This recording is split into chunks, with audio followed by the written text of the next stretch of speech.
नमस्कार, मैं हूं आलोक पाठक और आप देख रहे हैं खबर दस्तक।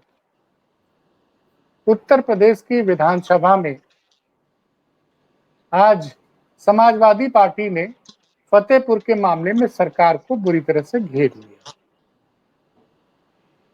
सरकार रक्षात्मक मूड में आ गई। जब विपक्ष के नेता leader of opposition Mata Prasad Pandey ने सरकार से तीखे सवाल किए फतेहपुर की घटना पर, तो जवाब देने के लिए उठे मंत्री Suresh Khanna. Law and order का मामला था, कायदे से जवाब तो उत्तर प्रदेश के गृह मंत्री योगी आदित्यनाथ को देना चाहिए।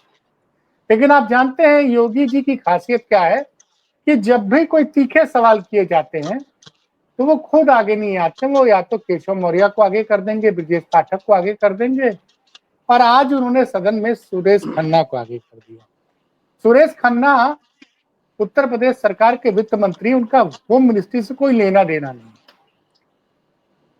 साहब सुरेश खन्ना बताने लगे कि सरकार ने क्या क्या कार्रवाई की, और वो बताने ही जा रहे थे कि कौन कौन आरोपी हैं जो गिरफ्तार किए गए, उनके खिलाफ एफआईआर दर्ज हुई। माफ कीजिएगा, लेकिन योगी जी ने उस लिस्ट मना कर दिया इशारे से कि इस लिस्ट को मत पढ़ो। तो हम पत्रकारों का भी ध्यान आज से 1 साल पहले चला गया, कि एक घटना पे चला गया, बाकी लोगों का भी चला गया, क्योंकि साल भर पहले यही मानसून सत्र के समय एक लड़की के साथ कुछ लोगों ने बदतमीजी की थी ताज होटल के पास। पानी बरसा था, उस पानी में उस महिला के साथ बदतमीजी की गई। उसमें 21 लोग गिरफ्तार किए गए, लेकिन सदन में योगी जी ने 2 नाम पढ़े थे, क्योंकि तब वो गृह मंत्री की भूमिका में आ गए,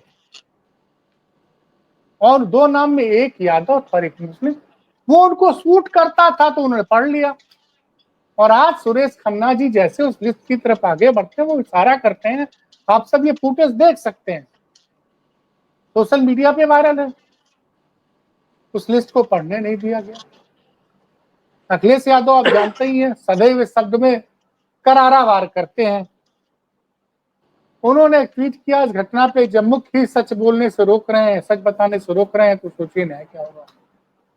अमित जी, आप कल से बड़ा एक्टिव थे इस मामले को लेकर। कुछ तस्वीरें भी आई जब आप विधानसभा में अपने लीडर ऑफ अपोजिशन के साथ बैठे हुए थे, कि क्या ऐसा मामला था, क्यों सुरेश खन्ना को रोका योगी जी ने उन नामों को पढ़ने के लिए जिनके खिलाफ एफआईआर हुई। देखिए, सबसे पहली बात तो ये है कि ये एक बहुत ही दुखद घटना है कि जब सदन चल रहा हो और बहुत ही प्लान्ड वे में एक ऐसा ये मोडस ऑपरेंडी सामने आया है आलोक जी, जिस मामले में आदरणीय मुख्यमंत्री जी का सबसे करीबी जो विधायक है विक्रम सिंह, जो समाजवादियों से हारा है फतेहपुर में विधानसभा में, उसके आह्वान पे, जिला अध्यक्ष मुखपाल पाल के आह्वान पे ये पूरा आंदोलन की शुरुआत हुई। आप सोचिए कि अगर माननीय अखिलेश यादव जी ने इस पूरे मामले का संज्ञान नहीं लिया होता, समाजवादी पार्टी ने इस मामले का संज्ञान नहीं लिया होता, माता प्रसाद पांडे जी आदरणीय जो हमारे एलओपी हैं सदन के, उन्होंने संज्ञान नहीं लिया होता, कानपुर के विधायक हसन रूमी जी ने इस मामले पे बहुत ही आक्रामकता नहीं दिखाई होती, तो फतेहपुर जो है एक नया कोई अयोध्या जैसा कांड करने की सरकार की तैयारी थी। तो सवाल यह है कि जो नाम है, साफा बांधे हुए जो लोग हैं, मैं ये समझता हूं आज बहुत सारे लोगों ने इस बात को आलोक जी ने कहा भी कि अगर वीर बहादुर जी होते मुख्यमंत्री कांग्रेस के, या विश्वनाथ प्रताप सिंह जी होते, तो एफआईआर की जो लिस्ट है उसको पढ़ने में वो तनिक भी देर नहीं लगाते। चाहे वो नाम चौहान के होते, चाहे वो नाम सिंह के होते, चाहे वो नाम कोई तिवारी होते या धाकड़े होते या कोई भी होते। तो सवाल ये है कि सत्ता के संरक्षित भाजपाई गुंडे जो फतेहपुर जिले के वरिष्ठ पदों पर हैं, ये कोई फ्रिंज ग्रुप नहीं है। पहले ये होता है कि वीएचपी और हिंदू सेना और ये सेना के लोग हैं, और जिनमें एफआईआर जो हुई है, जिन 10 लोगों पर, उसमें 2 नाम आलोक जी मुख्यतः गायब हैं। एक तो पूर्व विधायक विक्रम सिंह का नाम गायब है, जो आदरणीय मुख्यमंत्री योगी आदित्यनाथ जी का बेहद करीबी व्यक्ति है। वो एफआईआर में कहीं नहीं है। मुखलाल पाल, जो कि साध्वी निरंजना का सबसे खास आदमी है, जिसके आह्वान पे ये पूरा मॉब इकट्ठा हुआ और एक मकबरे को धराशायी करने का काम, जिसमें मकसद जमीनों को हड़प के प्लॉटिंग करने का था। ये समाजवादी पार्टी, अगर आलोक जी इस लड़ाई को कल हमारी समझ में नहीं आया होता तो शायद ये बहुत बड़ा बददुमा दाग बन जाता। हमारे समाज की जो मोहब्बत है, भाईचारा, एकता है, उसके दामन पे बददुमा दाग लग जाता। तो मैं समझता हूँ कि आदरणीय मुख्यमंत्री जी को नाम पढ़ना चाहिए था और बताना चाहिए था कि एक तरफ आप 2047 में विजन डॉक्यूमेंट बनवा रहे हैं। भाई क्या विजन डॉक्यूमेंट बनवा रहे हैं आप? कि कैसे आप जमीनें हड़पेंगे, कैसे आप जमीनों पे रियल एस्टेट डेवलप करेंगे। भारतीय जनता पार्टी के अध्यक्षों का यही काम है, यही मैंडेट है। नहीं, मैं थोड़ा आपकी बात मैंने सुनी, लेकिन अभी आपने कहा कि वहां 6-7 दिनों से विक्रम सिंह जी प्लानिंग कर रहे थे, आह्वान कर रहे थे, जो भारतीय जनता पार्टी के पूर्व विधायक हैं 2022 में, जो आपके लोधी जी से चुनाव हार गए, और भाजपा के जिला अध्यक्ष आह्वान कर रहे थे। तो क्या इस बात की जानकारी आप लोग विपक्ष को भी होगी कि भाई इस तरह का कुछ आह्वान हो रहा है? खैर एलआईयू पुलिस का फेलियर तो समझ में आया, पुलिस ने हम व्यवस्था तो की थी, पुलिस ने उसको बैरिकेड कर दिया था, लेकिन वहां उनका कहना था कि इतनी बड़ी भीड़ आई, तो एक अलग मुद्दा हो गया। तो आपके नेताओं के पास जब जानकारी थी तो आपके नेताओं ने क्यों नहीं इस मामले को अखिलेश जी तक पहुंचाया या विधानसभा अध्यक्ष जी को पहुंचाया, ताकि क्योंकि एक्शन तो तभी हुआ है जब आप लोगों ने सुनने में आया एक लीडर ऑफ अपोजिशन ने वहां उत्तर प्रदेश सरकार के गृह सचिव से बात की और तमाम जगह बात की, तब जाके पूरा मामला सॉर्ट आउट हुआ। देखिए आलोक जी, प्रत्येक जिले में इस तरह की वारदातें, कौशाम्बी में 90 बीघा जमीन कब्जा करने का एक मामला सामने आया था, जब औकाफ का मामला अभी सुप्रीम कोर्ट में पेंडिंग है तब भी। ऐसे बहुत सारे मामले जिले जिले में एपी सेंटर बनाए जा रहे हैं और पुलिस ने फतेहपुर में त्वरित कार्रवाई करके उन्होंने पूरी उसकी बाउंड्री कर दी थी। और कप्तान ने डिस्ट्रिक्ट जो जिला अध्यक्ष है भारतीय जनता पार्टी के, अगर आप मोबाइल फोन पे बात सुनिए तो उन्होंने कहा कि पुलिस लॉ एंड ऑर्डर के मामले में हम आपसे डरेंगे नहीं। तो वो जिला अध्यक्ष कहता है सुखलाल पाल, चलवा लो तुम, ये मुलायम सिंह यादव का उत्तर प्रदेश समाजवादी पार्टी की सरकार नहीं है, ये भाजपा की है। तो जाहिर सी बात है कि पुलिस को भारतीय जनता पार्टी के अध्यक्ष या नेता क्या समझते हैं, उनके इकबाल को क्या समझते हैं, ये बात बहुत सामने है। नहीं, मैं थोड़ा सा लोकसभा आज में नहीं, एक बात सुनिए, आजकल थोड़ा मामला दूसरा हो गया। आजकल एआई जनरेट वीडियो भी बहुत आ रहे हैं, तो सोशल मीडिया पे वायरल वीडियो पे मैं उसको प्रामाणिक चीजें नहीं मानता हूँ कि भाई वो आजकल बहुत सी चीजें एडिट हो जाती हैं और तमाम चीजें हो रही हैं।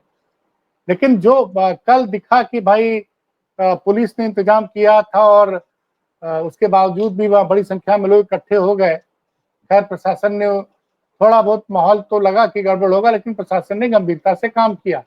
सवाल ये कि आपने भी, आपकी पार्टी ने भी तुरंत इस मामले को मुख्य सचिव, गृह सचिव के संज्ञान में लाया और तमाम प्रेशर बनाया। सवाल ये उठता है कि आखिर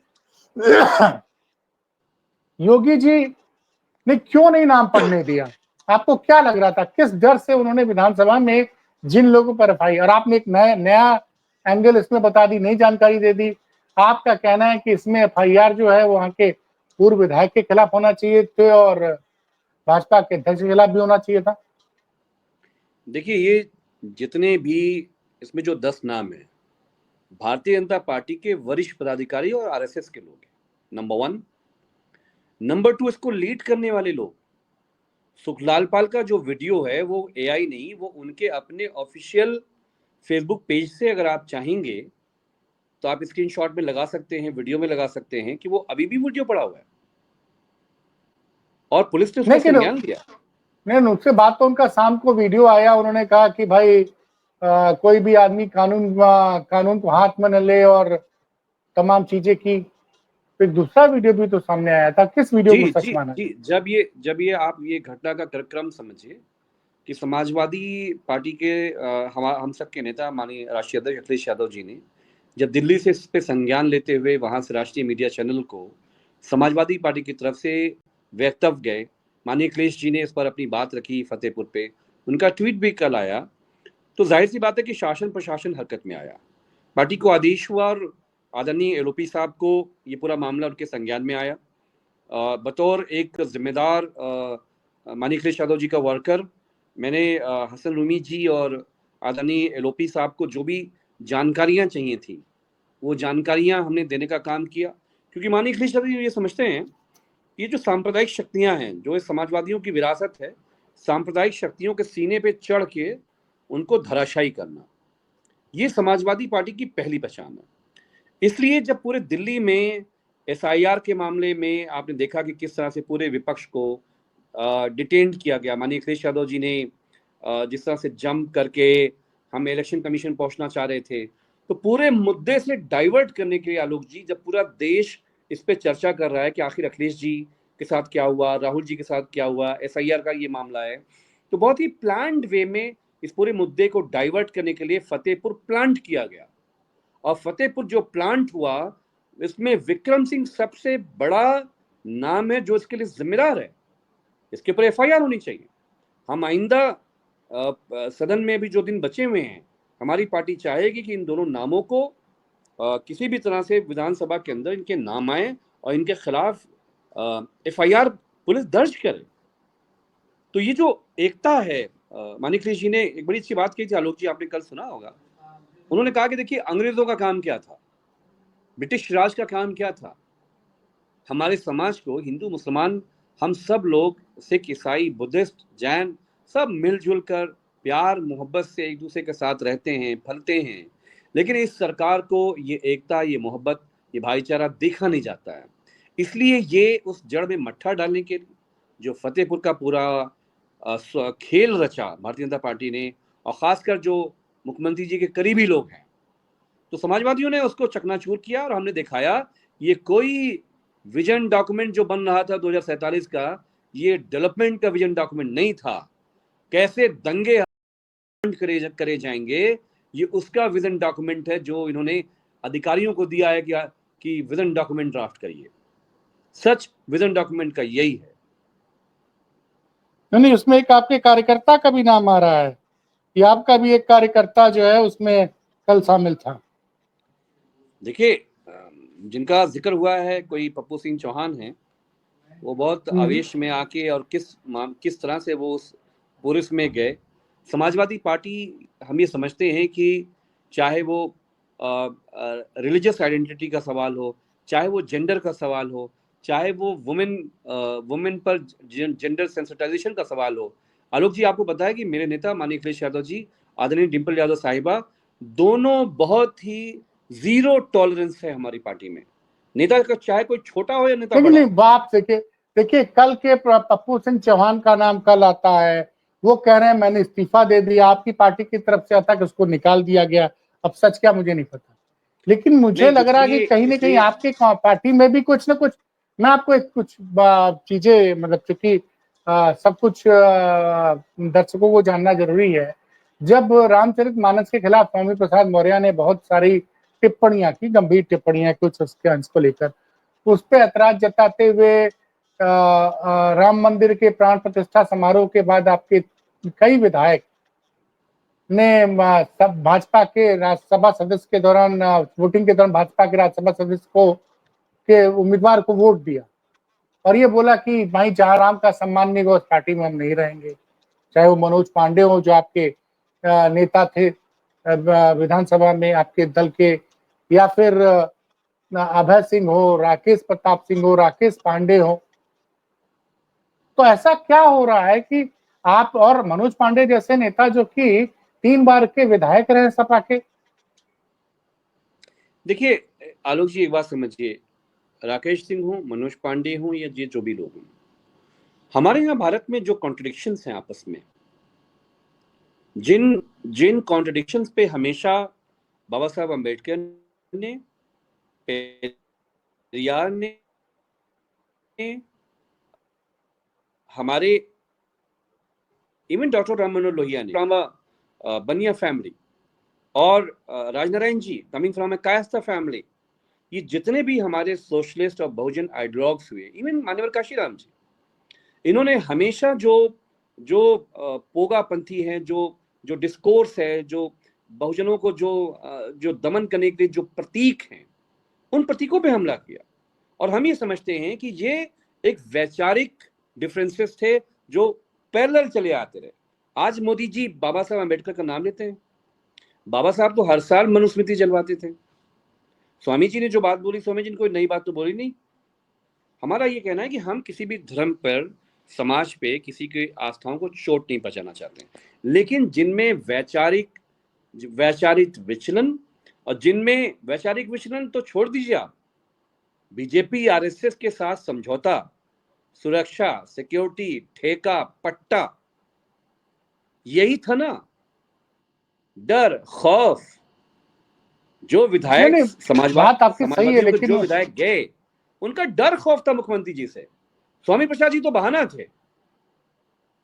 तो हमारा ये कहना है कि चौहान साहब जो भी थे, पप्पू सिंह आप क्या चौहान कह रहे जो हैं? आप भी तो एक थे, बड़ी बात कह रहे हैं कि ये जो नेता आपकी पार्टी के छोड़ के गए, वो मुख्यमंत्री से क्यों डर कह रहे हैं? मुख्यमंत्री ने डरा दिया, आपकी पार्टी छोड़ दिया उन्होंने। देखिए, लालच, डर, क्या ये बात सही नहीं कि राज्यसभा के चुनाव में थैलियां नहीं बटी? भैया हम तो विपक्ष में, माननीय अखिलेश यादव जी सुबह शाम हमारी पार्टी का एक वर्कर जेल जा रहा है, लड़ रहा है। एक बात बताइए, हार चुके थे। थैली बांटने की बात जिस 8वें उम्मीदवार के लिए हो रही है, उस उम्मीदवार को तो राजनीति में समाजवादी पार्टी लाई थी। भाई संजय सेठ को राज्यसभा किसने भेजा था? सबसे पहले समाजवादी पार्टी ने भेजा था। वो आपके ट्रेजरार भी हुआ करते थे। हमारा ये कहना है कि जब तक वो हमारे साथ रहे, और जब उन्होंने वैचारिक विचलन के साथ आरएसएस के साथ समझौता किया, वो रिश्ता उसी दिन खत्म हो गया। वैचारिक राजनीतिक रिश्ता खत्म हो गया। नहीं, इस बात की क्या गारंटी है कि कल को आपकी सरकार बन जाएगी, फिर वो वापस आएंगे, फिर आप उनको वापस ले लोगे? देखिए, माननीय अखिलेश जी ने ऐसा कई बार कहा है। बहुत सारे लोगों ने माननीय अखिलेश यादव जी से कोशिशें करी, बहुत सारे लोग वापस आ जाएं। ये भविष्य के गर्भ में है आलोक जी, आप देख लीजिएगा 2027 के जो माननीय राष्ट्रीय अध्यक्ष अखिलेश यादव जी की पूरी शख्सियत, पर्सनालिटी होगी, उनका दिल बहुत अच्छा है, बहुत नरम है, बहुत वो झुकाव है, बहुत लोगों से हमदर्दी रखते हैं। उसका नाजायज गलत फायदा जिन लोगों ने उठाया, और उठा के जो बीजेपी आरएसएस में बैठे हुए हैं, वो कभी ना सोचें कि दरवाजा उनके लिए दोबारा खुलेगा। जिन्होंने माननीय अखिलेश यादव जी को ऐसे समय पे जिनको अकेला छोड़ा है, उनके पीछे आज एक करोड़ों युवाओं की ताकत, वैचारिक दृष्टि से मजबूत, आज खड़ी हुई है। और जो कल दिल्ली से हुंकार माननीय राष्ट्रीय अध्यक्ष जी ने जो छेड़ी, जो आज पूरी दुनिया में चर्चा का विषय है, यही चेहरा समाजवादी का एक एक वर्कर, उत्तर प्रदेश का एक एक नागरिक उनका देखना चाहता है। और इसी चेहरे की विचारधारा और उनकी ताकत की बुनियाद पर हम जैसे अदना कार्यकर्ता भी, हम नहीं डरते हैं टेलीविजन में। हम टेलीविजन में, मीडिया में आरएसएस से, बीजेपी से, मुख्यमंत्री से, पुलिस से नहीं डरते हैं। जिन्होंने हमारे नेता के साथ उनके निवास से निकाला, उनके घर पे गंगा जल छिड़कवाया, नहीं डरते हैं हम। हमें अपमान, एक एक वर्कर्स के दिमाग में, दिल में अपमान है कि हम इन बुनियादों पर सांप्रदायिक शक्तियों से, और पप्पू सिंह चौहान जैसे लोग, जैसे ये मामला संज्ञान में आया कि जनाब भी मुख्यमंत्री जी की परिवार से अपने आप को जोड़ के वहां शामिल हैं, मैं एक बात बोलूं, फैसला कर दिया गया। नहीं, मैं एक बात बोलूं। अब मैं बोल ही दे रहा हूं पप्पू सिंह चौहान का, जब आप नाम ले रहे हैं। मेरे पास भी सूचनाएं हैं सर, कुछ लोग दावा करते हैं आपकी पार्टी के बड़े बड़े नेता, कोई मुसीबत पड़ती है तो पहुंच जाते हैं योगी जी के पास, अपना काम करा लेते हैं। और उसमें नाम आता है कि एक जाति, नहीं सुनिए, और उसमें नाम आता है एक जाति विशेष के तमाम नेता हमेशा ही मुख्यमंत्री से आपकी पार्टी के टच में रहते हैं।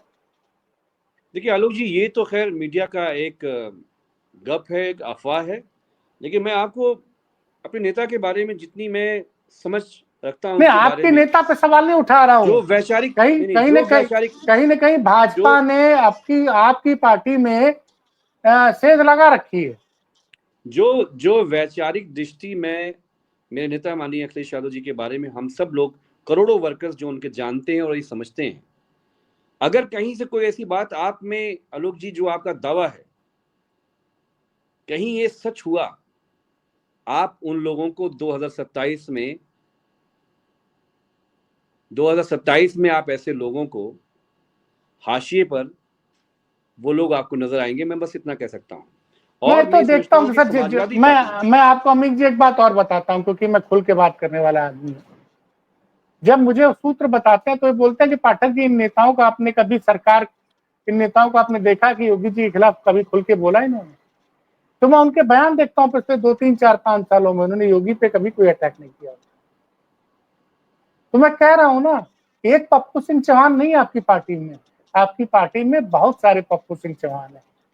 ये पार्टी आपको चलानी है, आपको पहचानना है। देखिए देखिए माननीय अखिलेश यादव जी और हमारे करोड़ों पार्टी के वर्कर नेता जो भी हैं, जो वैचारिक दृष्टि से जो लोग माननीय अखिलेश यादव जी से मोहब्बत करते हैं, उनके साथ बिना किसी नुकसान फायदा देखते हुए लड़ रहे हैं। हमारी पार्टी में उन्हीं लोगों को माननीय अखिलेश जी ने हमेशा आगे बढ़ाया है। और ऐसा तो नहीं है कि आपको खबर है और हमारी पार्टी के शीर्ष नेतृत्व को इस बात की खबर नहीं होगी। मैं सिर्फ इतना ही कह सकता हूं कि ऐसे लोगों की जो वैचारिक मतलब आप भी विचलन, मानते हैं कि आपकी पार्टी के कुछ लोग अंदर ही अंदर भाजपा से और योगी आदित्यनाथ से मिले हुए हैं? नहीं, मैं आपसे क्या कह रहा हूं, मैं कह रहा हूं आपका जो दावा है, ऐसा तो नहीं है कि जो आपके पास खबर वो हमारे पास खबर नहीं होगी। अगर ऐसा कभी भविष्य में हुआ, वैचारिक विचलन, कोई भटकाव, कोई भी हो, XYZ, हम जैसे छोटे वर्कर से लेकर बड़े वर्कर तक, मुझे लगता है कि उनको अपना रास्ता चुन लेना चाहिए। उन्हें समाजवादियों के बीच में जो एक, इससे बड़ी कोई विचारधारा भारत की नहीं है, जो बैठ के अगर कहीं पे सेंध लगाने की सोच रहे हैं तो वो सेंध भूल जाएं। जो दौर है भविष्य में 2027 में और भविष्य में, वो माननीय अखिलेश यादव जी का दौर है। वो दौर, उसकी शुरुआत संघर्षों के दौरान वो हो चुकी है। और हम ये समझते हैं कि जो भी भटकाव होगा, वो लोग हाशिए पे होंगे, वो लोग अपना बहुत बड़ा नुकसान करेंगे। और मैं ये समझता हूं कि आज सैकड़ों ऐसे MLA हैं, अनगिनत ऐसे सांसद हैं, हमारे MLC हैं, जिलाध्यक्ष हैं, नेता हैं, यूथ में हैं, जिनके अंदर इस बात का गुस्सा है कि हम सब PDA के लोगों की का जो अपमान है, जो ब्राह्मण समाज के लोगों का जो अपमान है, जिस तरह से इस पूरा उत्तर प्रदेश पीछे चला गया, कहीं से भी कोई वैचारिक भटकाव न लाते हुए माननीय राष्ट्रीय अध्यक्ष श्री अखिलेश यादव जी की क़यादत में, उनके नेतृत्व में वैचारिक टकराव के साथ, हम सब लोगों से आलोक जी बहुत फोन करते हैं, लोग कहते हैं कि टेलीविजन पे क्यों बोलते हो ऐसा, कोई बचाने नहीं आएगा। कहते हैं कि इतना हमला RSS पे, BJP पे क्यों करते हो। हमने कहा देखिए, ये माननीय अखिलेश जी ने हम लोगों को संध्या चैनल पे नहीं बिठाया है कि नहीं, सुबह कौन उठिए, ये, कौन क्या, ये फोन कौन कुल्ली करता है सर? करिए। ऐसे लोग फोन हैं, कौन करता है सर ये? ऐसे लोग हैं जो डरते अरे हैं, लो, ऐसे लोग हैं जो अपने आप को सरेंडर कर चुके हैं, ऐसे लोग हैं जिनमें वैचारिक भटकाव है। लेकिन समाजवादियों का भाई जो कमाल है। नेताजी की जो विरासत है, मैं, नेताजी की जो विरासत है, माननीय हाँ, नेता मरहूम मुलायम सिंह यादव जी की विरासत, और माननीय अखिलेश जी की जो ताकत है, वो हम सब लाखों करोड़ों अदना छोटे से वर्कर्स के दिल में यही अरमान है कि हमें जो जिम्मेदारी मिली हुई है, छोटी है बड़ी है कुछ भी है, ईमानदारी के साथ उस लड़ाई को हम लोग, माननीय अखिलेश जी का जो सपना है 27 का, कि हम लोग सरकार बनाएं, उत्तर प्रदेश आगे जाए, सामाजिक न्याय और PDA की जो बयार बहे, दोबारा से समाज में, युवाओं में रोजगार, डेवलपमेंट, विकास, मोहब्बत, भाईचारा इस प्रदेश में फैले, इस सपने के लिए हम लोग कुछ भी करने को तैयार हैं आलोक जी। चलिए सर, बड़ी सार्थक चर्चा रही। आपने अपने अपने नेता का बहुत मजबूती से बचाव किया, लेकिन आप मेरे उस सवाल का जवाब नहीं दे पाए कि एक पप्पू सिंह चौहान नहीं है, एक मनोज पांडे नहीं है, आपकी पार्टी में बहुत अभय सिंह है, बहुत राकेश प्रताप सिंह है, बहुत पप्पू सिंह चौहान है, और भाजपा ने आपकी पार्टी में अच्छी खासी सेंध लगा रखी है। अगर जब तक आप ऐसे लोगों को नहीं पहचानेंगे, नुकसान आपका होगा। चलिए, हमारे पास जो जानकारी थी मैंने आपको दे दी, और आपने बहुत मजबूती से अपना पक्ष रखा, और आपने ये भी बताया, दर्शकों को समझना चाहिए जो अमित भाई ने कहा कि सही समय पे अगर समाजवादी पार्टी के नेतृत्व, शीर्ष नेतृत्व ने कल शासन और प्रशासन पे दबाव नहीं बनाया होता तो फतेहपुर में आज शांति नहीं होती। तो ये जानकारी जो आपने दर्शकों के दी, एक नई जानकारी हमारे दर्शकों तक पहुंचेगी। तो कि कल जो शांति व्यवस्था कायम हुई फतेहपुर में, उसमें सपा के शीर्ष नेतृत्व का बहुत बड़ा योगदान रहा, ऐसा अमित जम्मई का दावा है। ठीक है अमित जी, फिर किसी और मुद्दे पर आपसे मुलाकात होगी, बहुत आपसे बात शुक्रिया, होगी। आपने निमंत्रण दिया। नमस्ते, नमस्कार।